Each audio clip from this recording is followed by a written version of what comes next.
Okay, so I think it's so long, right? So long that I'm not recording, or I'm not preaching or reciting any Bible verse. But I think today will be my last day at this island also. So I think it have a lot of uh story, a lot of new experience also in my life. So I just accept it and accept and let go also. Because sometimes we don't want to any troubles, troublesome, or any problematic issue in our personal life, and our mental health also need to taking care. Okay, that's okay. Okay, pada hari ini Injil akan memberitakan tentang fasa kejadian yang keempat, iaitu Kain dan Habel. Kemudian manusia itu bersetubuh dengan Hawa, isterinya, dan mengandunglah perempuan itu lalu melahirkan Kain.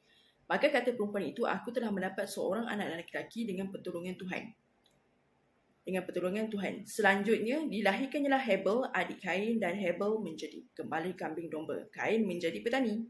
Setelah berapa, Abel menjadi gembala kambing domba dan Kain menjadi petani. Setelah beberapa waktu lamanya, maka Kain mempersembahkan sebahagian dari hasil tanah itu kepada Tuhan sebagai korban persembahan.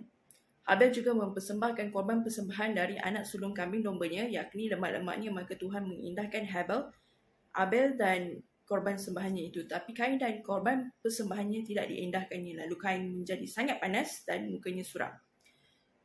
Firman Tuhan kepada Kain, mengapa hatimu panas dan mukamu muram? Apakah mukamu tidak akan bersedih jika engkau berbuat baik? Tapi jika engkau tidak berbuat baik, dosa sudah mengintip di depan pintu. Ia sangat menggoda engkau, tetapi engkau harus berkuasa atasnya. Kata Kain kepada Habel, katanya, marilah kita pergi ke padang. Ketika mereka ada di padang, tiba-tiba Kain memukul Habel, adiknya itu, lalu membunuh dia. Firman Tuhan kepada Kain, di mana Habel, adikmu itu? Jawabnya, aku tidak tahu. Apakah aku penjaga adikku? Firmannya, apakah yang telah kau buat ini? Darah adikmu itu berteriak kepadaku dari tanah.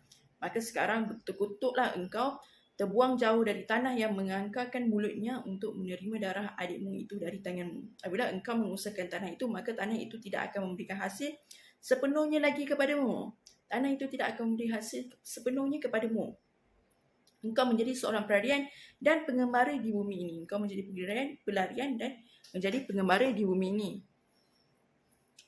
Kata Kain kepada Tuhan, hukumanku itu lebih besar daripada yang dapat kutanggung. Engkau menghala aku sekarang dari tanah ini, dan aku akan tersembunyi di hadapanmu, seorang pelarian dan pengembara di bumi ini. Maka barang siapa yang akan bertemu dengan aku, tentulah akan membunuh aku.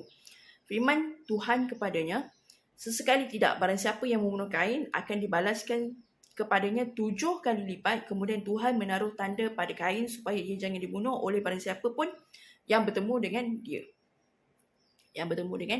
Okay. Lalu Kain pergi dari hadapan Tuhan dan ia menetap di tanah Nod di sebelah timur Eden. Keturunan Kain dan Set dan Enos. Okay. Kain bersetubuh dengan isterinya dan mengandunglah perempuan itu lalu melahirkan Henok. Lalu melahirkan Henok.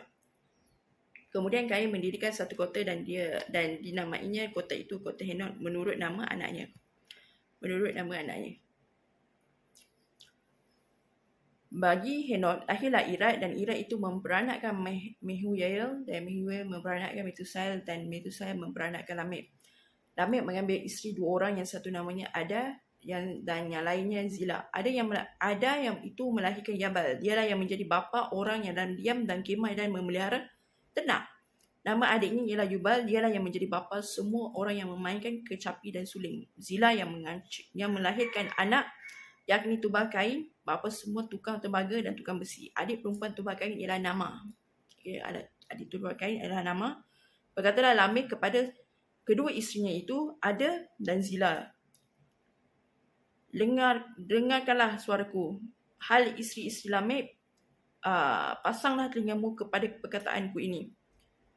Aku telah membunuh seorang laki-laki kerana ia melukai aku, membunuh seorang muda kerana ia memukul aku sampai bengkak.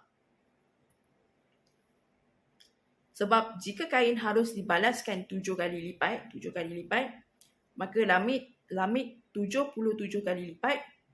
Okay, 77 kali lipat. Adam bersetubuh pula dengan isterinya, lalu perempuan itu melahirkan seorang anak lelaki dan menamainya Set. Tetapi sebab katanya Allah telah menggunakan seorang anak yang lain sebagai ganti Habil, sebab Kain telah membunuhnya. Lahirlah seorang anak lelaki bagi Set, dan anak itu dinamainya Enos. Waktu itulah orang memanggilnya nama Tuhan. Okay. Pada pasal yang ke-25, Adam bersetubuh dengan isterinya, lalu perempuan itu melahirkan seorang anak lelaki dan menamainya Set.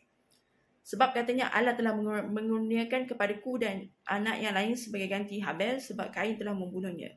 Lahirlah seorang anak laki-laki bagi Set juga, dan anak itu namanya Enos. Waktu itulah orang mulai memanggil nama Tuhan.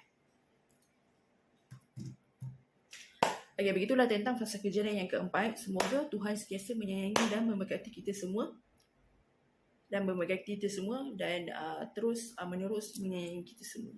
Amin.